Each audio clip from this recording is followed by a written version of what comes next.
Soft breaths. A woman's hand tracing the lines of a man's chest. His lips against her neck. Her sighs filling the dark like a secret too heavy to hold.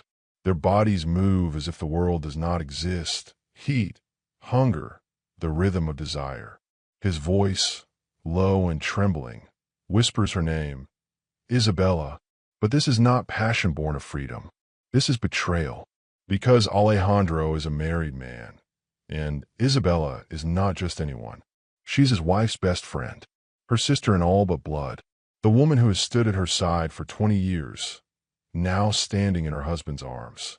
For 10 years, their secret affair thrived in shadows, hidden in hotel rooms, disguised as friendship, carried beneath the laughter of family dinners.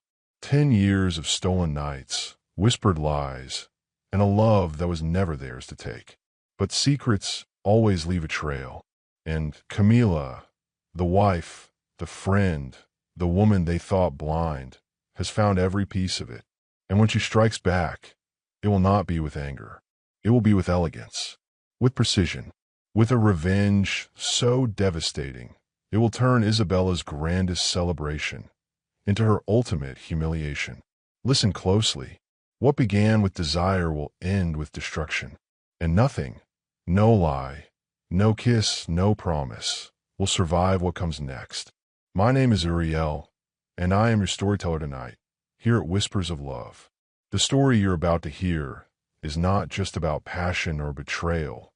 It is about the hidden truths that live behind closed doors, the secrets that can destroy, and the strength that rises when love is tested.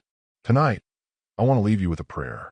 May your heart be protected from betrayal, and may your soul never carry the weight of secrets too heavy to bear. May your home be filled with peace, your nights with rest, and your days with love that is loyal and true. And when storms rise against you, may strength be your shield and grace your answer. If you receive this prayer, type amen and let it be so. If this story speaks to you, if it stirs your heart or touches a memory you've carried, then don't keep it to yourself. Like this video, share it with someone who needs to hear it, and leave a comment below. Your voice matters here, because every story whispers louder when it is shared. Now lean closer. Listen carefully. This is where it begins. From a distance, their lives seemed like something out of a dream. Two women, bound together not by blood, but by choice, by years of laughter, loyalty, and love. Camila and Isabella, names that danced together like verses of the same song.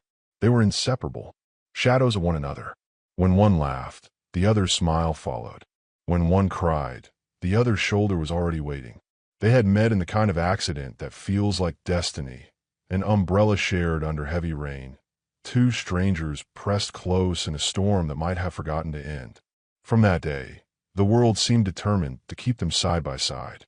Camila was the steady one, soft-spoken, with eyes that always searched for meaning.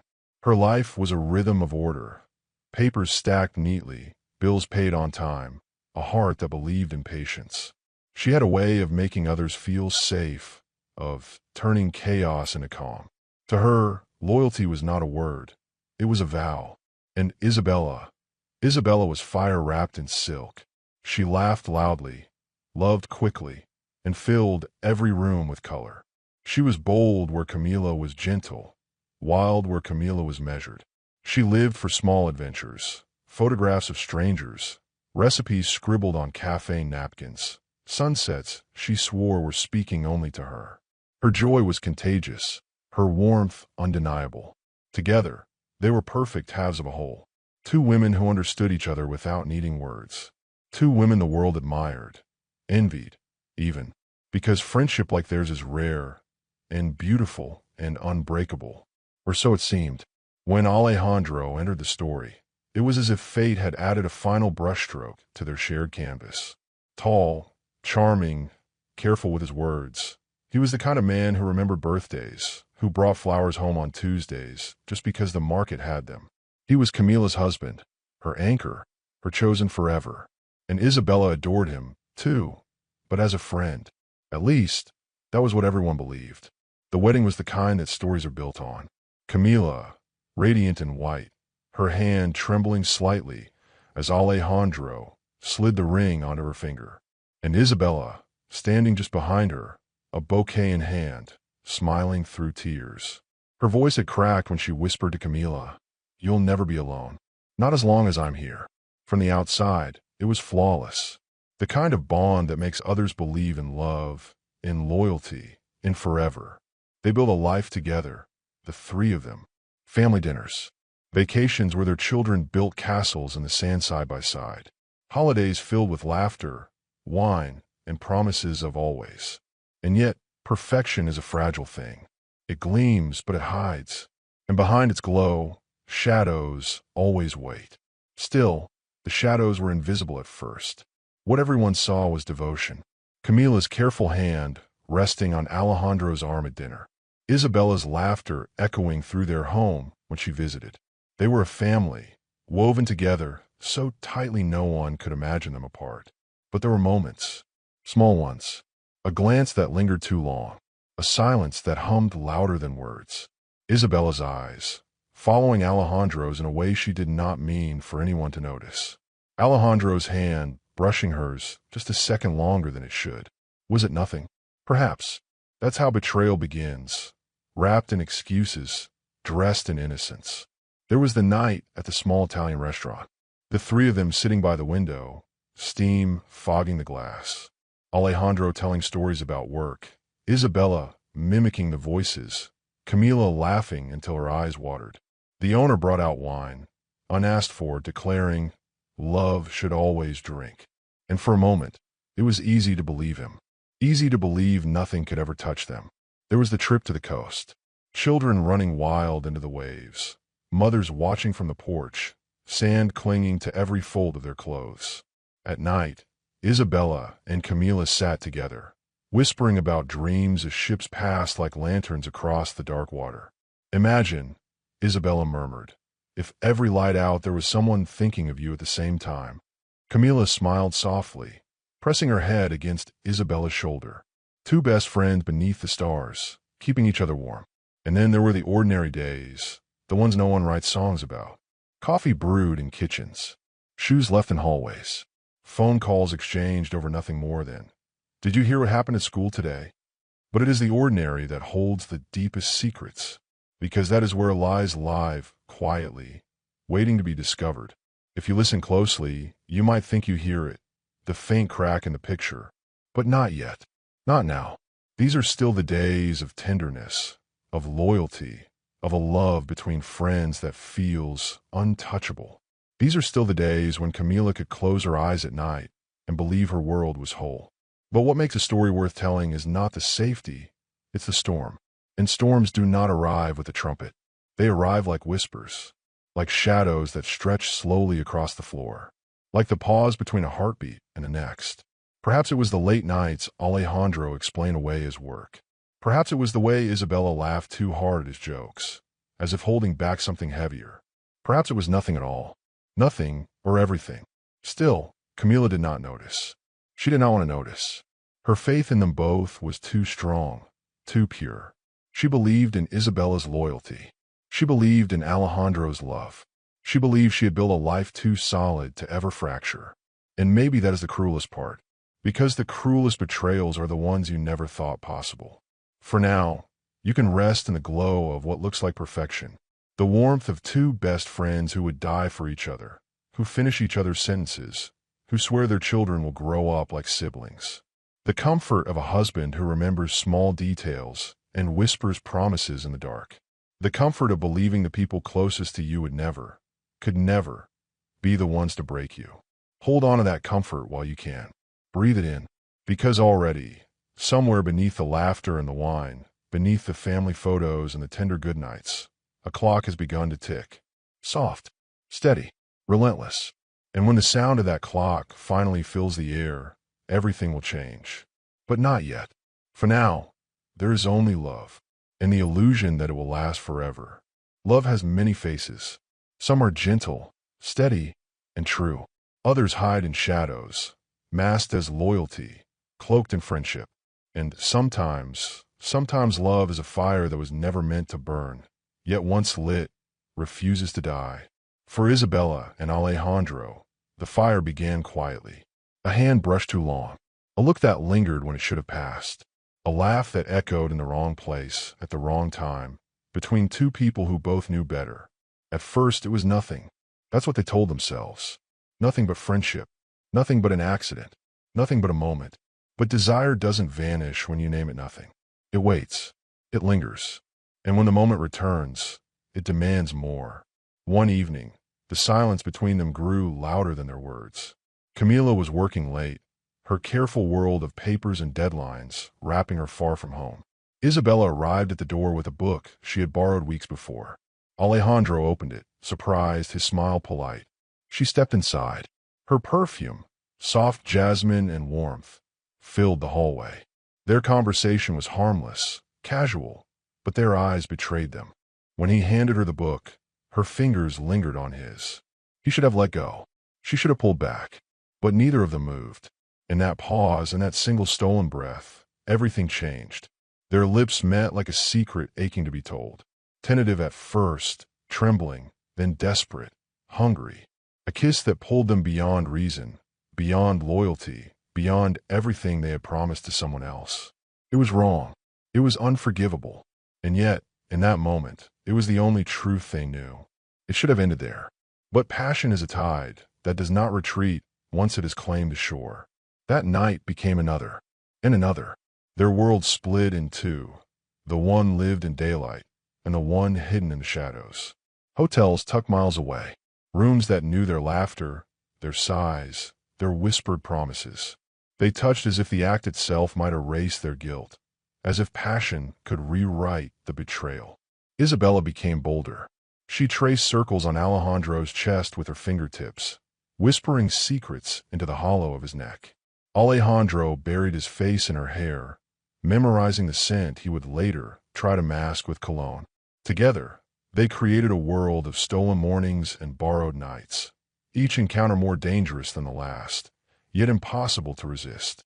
And still, they returned to Camila's table, smiling, laughing, sharing meals, raising toasts, celebrating birthdays.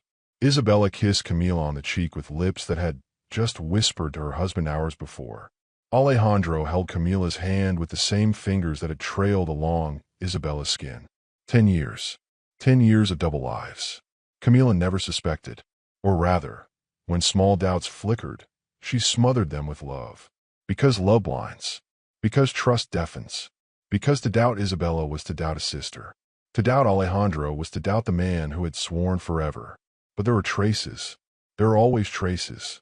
A faint perfume that lingered on Alejandro's shirt. Not Camila's perfume. Lighter, sweeter. Isabella's. A scarf left in Alejandro's car. Camila held it up with a laugh. This looks familiar. Isabella flushed, but recovered quickly, her voice playful. Of course. It's mine. I was helping Alejandro choose a gift for you. Camila, touched, kissed her cheek in gratitude. And Isabella smiled, her heart pounding as the lie slid from her lips. At family gatherings, their secret burned beneath the surface. Isabella would glance at Alejandro across the table, and for a heartbeat too long, he would look back. Camila never saw it. Or perhaps she saw but refused to believe it, because to believe would shatter everything. Still, the passion refused to fade. There were nights when Alejandro's car pulled into hotel parking lots instead of his own driveway. Nights when Isabella's laughter echoed through walls too thin to keep it contained. Nights when their bodies tangled in shadows, when guilt evaporated in the heat of desire. They told themselves it was love. They told themselves it was fate. They told themselves lies to survive the truth. And yet, passion leaves marks, even when carefully hidden. A text that arrived too late. A slip of the tongue. A look that carried more than friendship should. One night, as rain tapped against the windows, Alejandro's phone lit up on the kitchen counter. Camila, tidying, reached for it without thought. A single word glowed on the screen. A message from Isabella. Soon. Her hand trembled. But when Alejandro came into the room, smiling, toweling his hair, she said nothing. Because silence felt safer than truth. Because asking would mean risking everything. For 10 years, Isabella lived 2 lives. Devoted friend by day, forbidden lover by night. For 10 years, Alejandro kissed his wife while carrying another woman in his heart. For 10 years, Camila believed in the perfection of her world. But perfection is a fragile thing, and even the most carefully tended lie eventually cracks. Because betrayal, no matter how well hidden, has weight. And weight always leaves marks. Some storms don't announce themselves with thunder. They move like breath on glass, quiet, steady, impossible to ignore. Camila felt it first as a tug beneath her ribs, a scent on a shirt that wasn't hers, a message that arrived too late, a laugh that lingered in the wrong room. Each sign small enough to forgive, together heavy enough to bend the heart. She decided to choose love one more time before she chose doubt. A Tuesday dressed itself like a Friday. Candles, soft music that warmed the walls.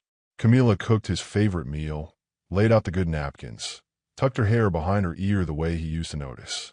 When Alejandro came home, the house smelled like basil and something sweeter. Hope, maybe. He stepped into the kitchen and stopped, smiling the smile that had once made waiters nod at their tenderness. "Dance with me," she said. No reason given, none required. He set his phone face down.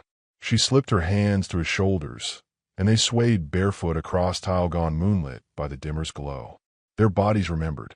The slow turn closeness. The way his palm found the small of her back, as if the place had been carved for him.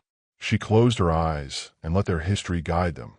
Their first apartment, the balcony wind, all the ordinary nights that make a marriage holy. Kisses came easy, the kind that taste like past and promise. He whispered her name against her cheek. She answered with the softest yes. They reached the bedroom like a tide reaches shore, inevitable, unhurried, certain. The room held them the way a secret holds breath. Sheets loosened. The music from the other room softened into a pulse. His hands mapped what they already knew. Her fingertips learned it again. They met in the warm middle, where vows live when words have fallen away. Heat gathered, breath braided. There is a place where love overtakes language, where the heart speaks in the hush between sigh and sigh. And in that hush, he said it. Isabella. The name landed like a glass set down too hard. Not shattered, but everything in the room knew it had been touched. Camila didn't flinch. Not outwardly. She let the moment move past as if it had been a slip of sound, a slur of syllables, a lover's murmur misheard. He froze for half a heartbeat, then chased it with a clumsy rescue. "Me, Bella," he whispered, reshaping the word to fit the room. "My beautiful." She gave him the smallest smile, the kind that forgives and files away. They went on, because the body obeys momentum even when the mind is stepped aside. The closeness turned fragile, then careful, then finished. He fell asleep with an arm across her waist. Steady, familiar. She listened to the rhythm of his breathing and let her eyes count the darkness. If you had walked in then, you would have seen a perfect still life of love.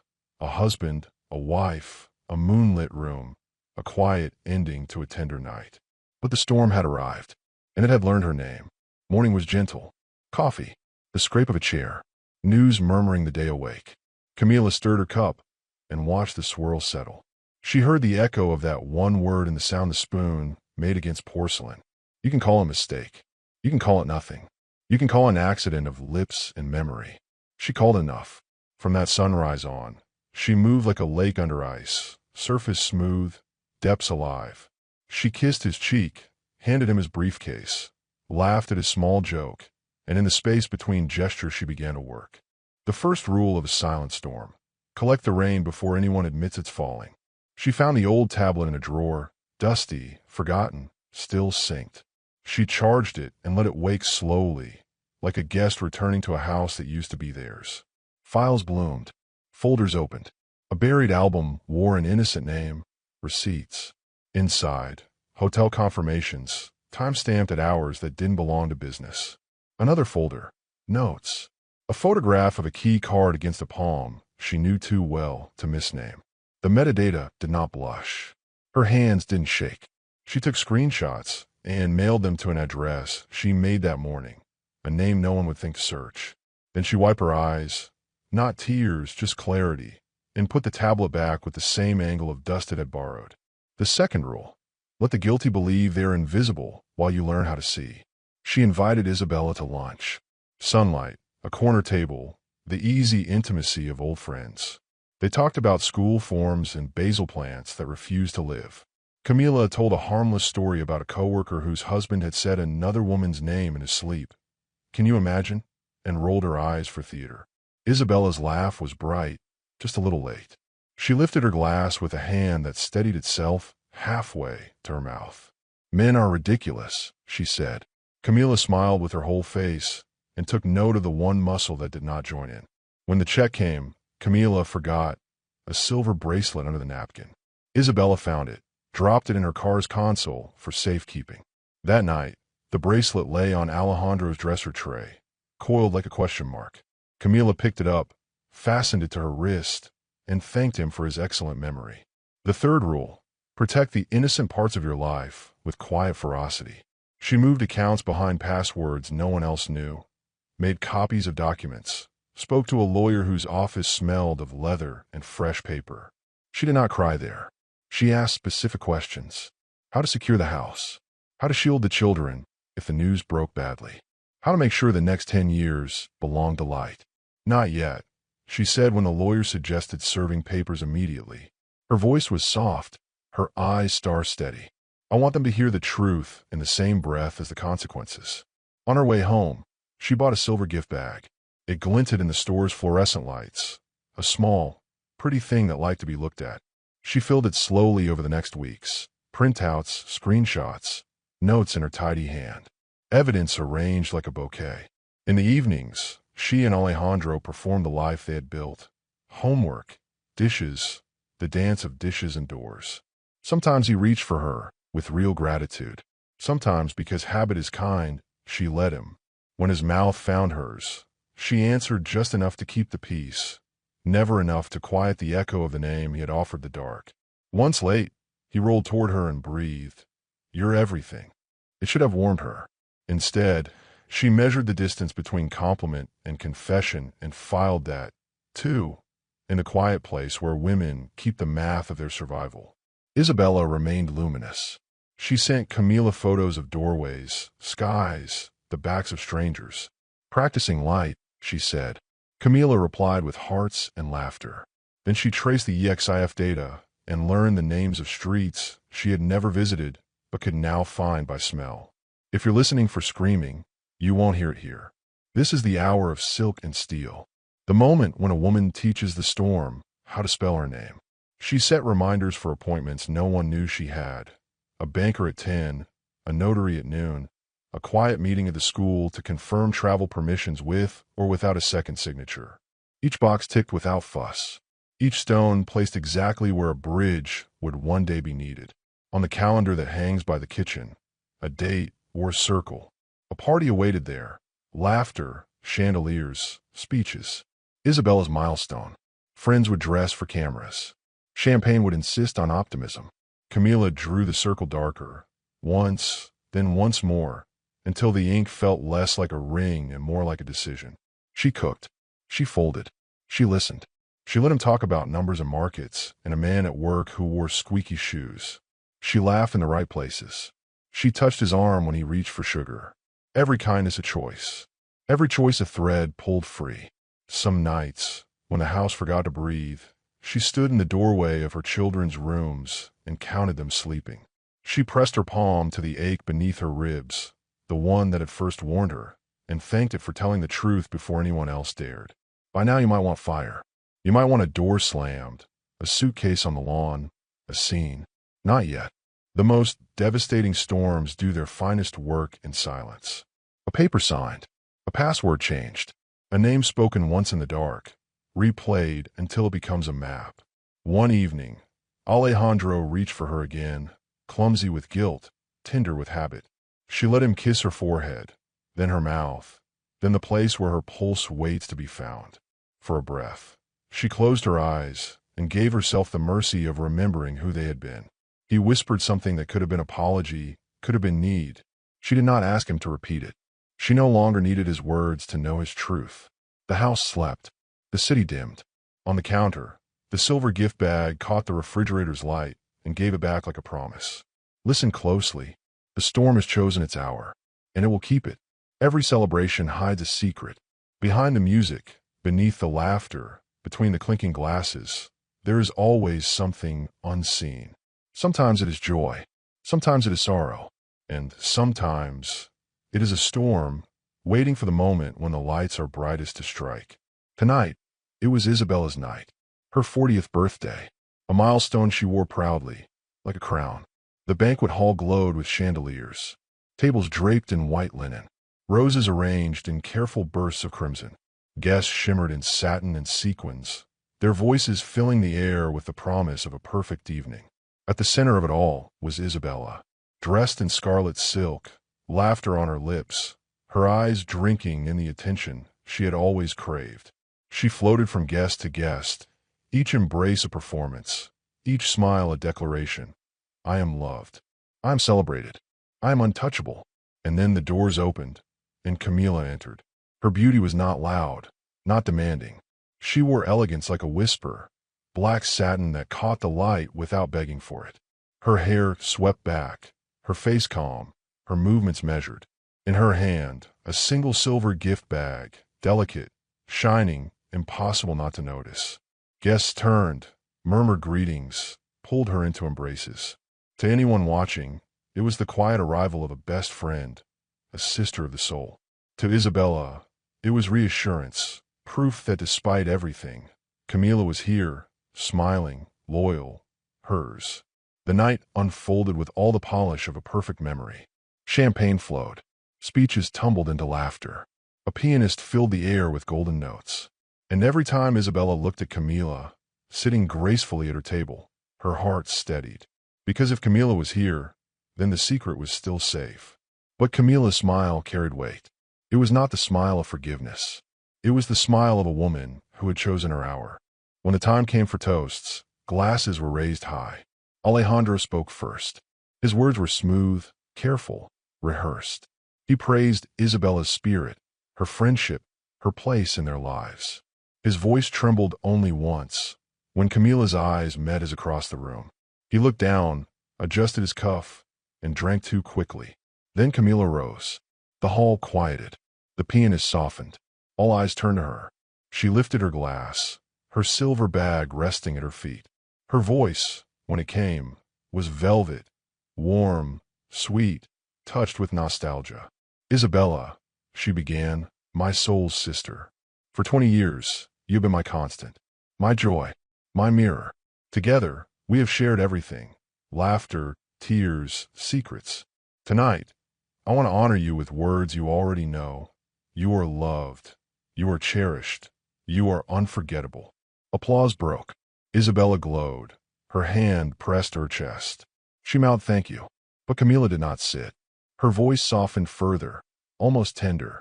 And because tonight is special, I believe the truth belongs here too. Because real love, real friendship, deserves nothing less. She reached into the silver bag. A rustle of paper. The air tightened. She withdrew an envelope and slipped photographs onto the tablecloth, one by one. Smiling faces in hotel rooms. Receipts with dates that told their own stories. Notes scribbled on napkins in handwriting no one could mistake. A gasp rippled through the crowd. Isabella froze. Her hand still pressed her chest, but now it gripped as though she could hold her heart in place. Alejandro's face drained, his jaw set, his hand tightening around his glass until it trembled. Camila's voice never wavered. For 10 years, while you stood at my side, while you laughed with my children, while you promised me loyalty, you gave yourself to him. My husband, my partner, my home. Silence fell like a curtain. The only sound was the clinking of a fork dropped somewhere in the back. Isabella shook her head, her lips parting. Camila, please, But Camila's hand lifted gently, silencing her. The gesture was not cruel. It was graceful, almost merciful.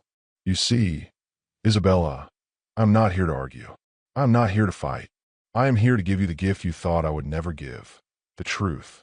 She turned to the crowd, her gaze sweeping across faces painted with shock and pity. I have filed for divorce.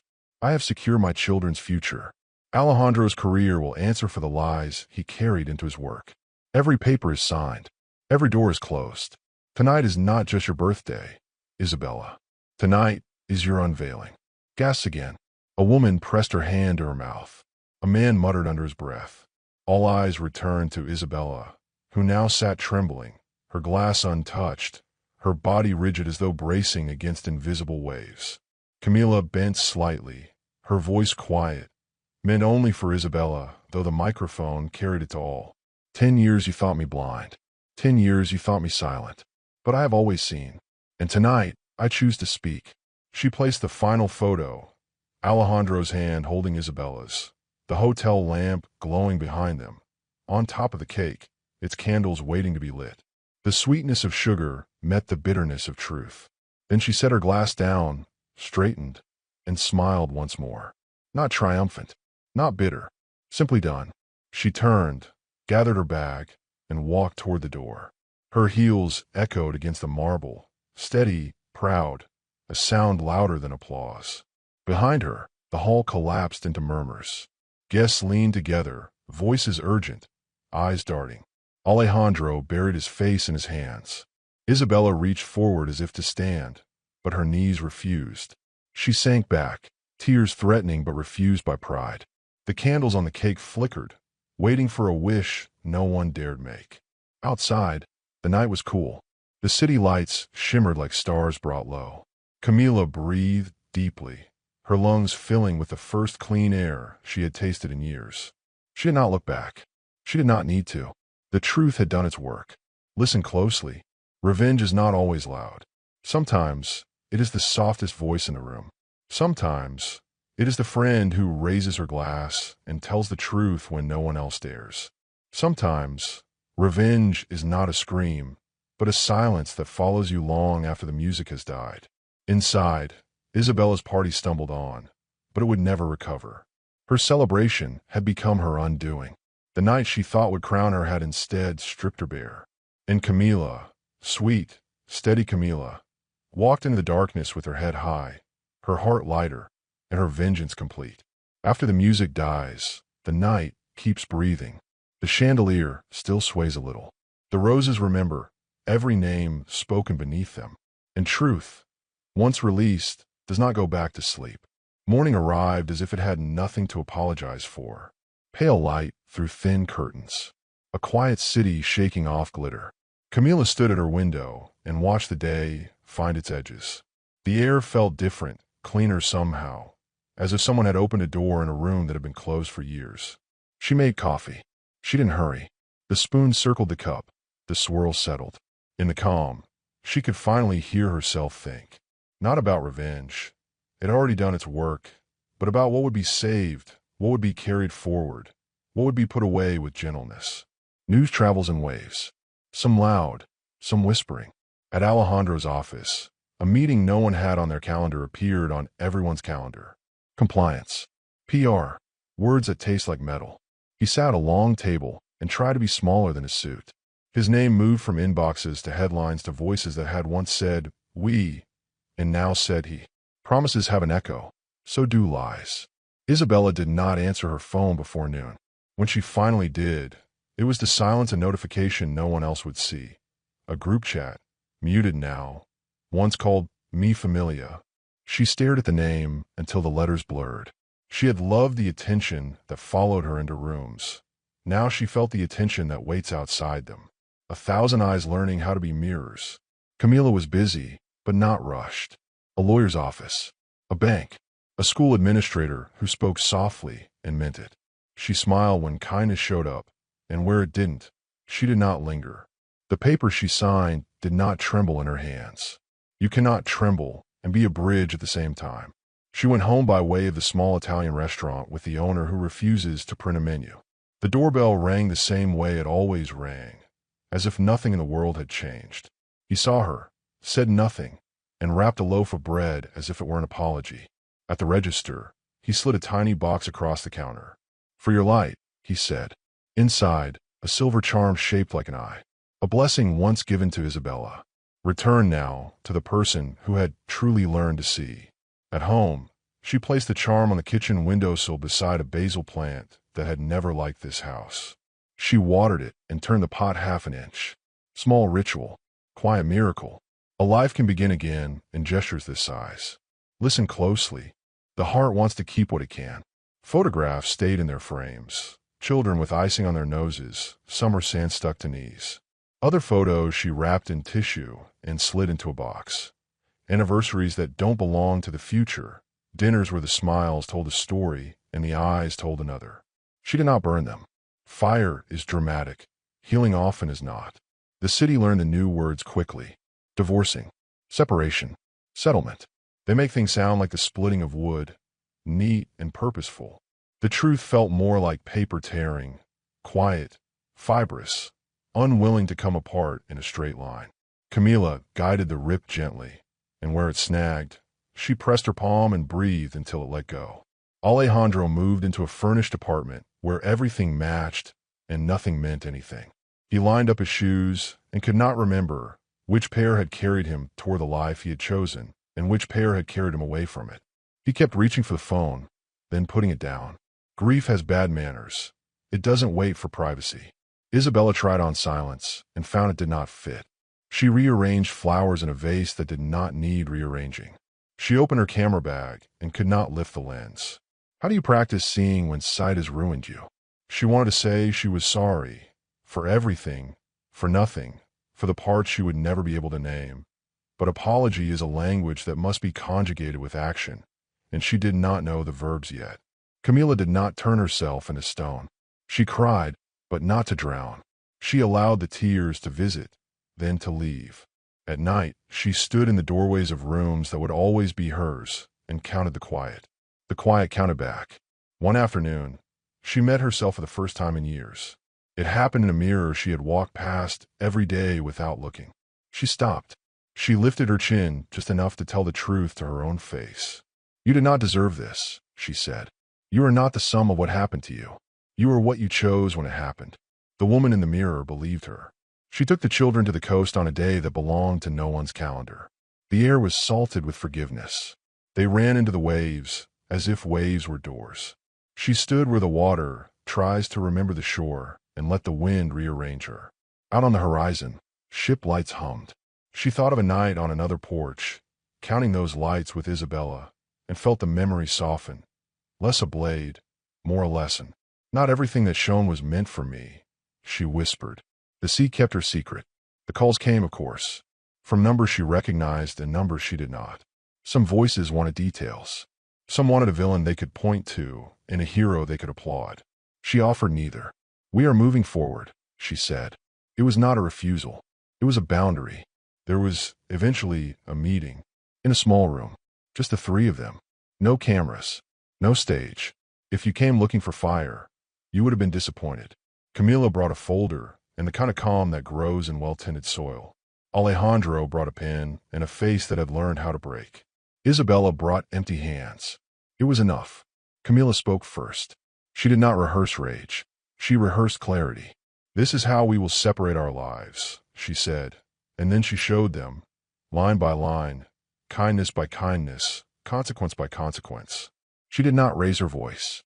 When she finished, no one argued. There was nothing left to take. On her way out, Isabella said her name. Just her name. A request. A wish. A wound shaped like a word. Camila turned and waited. I don't know who I am without you, Isabella said. It was not a manipulation. Some truths arrive ugly and pure at the same time. Camila let the words land. Then become someone who never needs to hide, she answered. A benediction, not a curse. Listen closely. Peace doesn't arrive with trumpets either. It slips in between tasks. It tastes like clean sheets. It feels like a room you can finally exhale in. Camila noticed when the basil put out a new leaf. She noticed when the sky, for no reason at all, decided to be the exact blue of a good beginning. In time, laughter returned, as a guest at first, then as family. Not the same laughter, something deeper, quieter, the kind that remembers and forgives in the same breath. She went back to the small Italian place and let the owner decide. She took a class, something ordinary, something hers. She walked home slowly on purpose. One evening, as the sun pulled gold out of every brick in the neighborhood, she stood at her window again. The silver-eye charm glinted on the sill. The house hummed. Her phone vibrated once, a small sound that did not demand. A new email. No subject line. No name. Just a single sentence in the body. There is one more secret you haven't found. The cursor blinked after the period like a heartbeat. She read it twice, then a third time. She did not gasp. She did not run. She put the phone down beside the basil, where living things keep counsel. Outside, a breeze moved through the trees as if someone had just told them a story. What must be found will be found, she said to the room that had learned her voice. She did not erase the message. She did not answer it. Not yet. Some truths are like fruit. They sweeten if you wait, and poison if you hurry. She turned off the kitchen light. The window kept the world for her until morning. Listen closely. The storm is over. The sea still remembers. But the woman who stands on the shore is not the woman who drowned there. She is tender where tenderness is needed, steel where steel is required. She has learned the shape of her own name. She has learned how to begin again without pretending nothing ended. Tomorrow will bring what it brings. Perhaps forgiveness that means something. Perhaps an apology with verbs. Perhaps another door she did not know she could open. Perhaps a secret that wants the light as badly as she does. For now, she breathes. For now, she chooses soft sheets and honest words and rooms that belong to her. For now, she lets the basil grow. And if you listen more closely still, beneath the city, beneath the night, you will hear it. Not a clock this time, but a key. Turning. What it unlocks, we will see.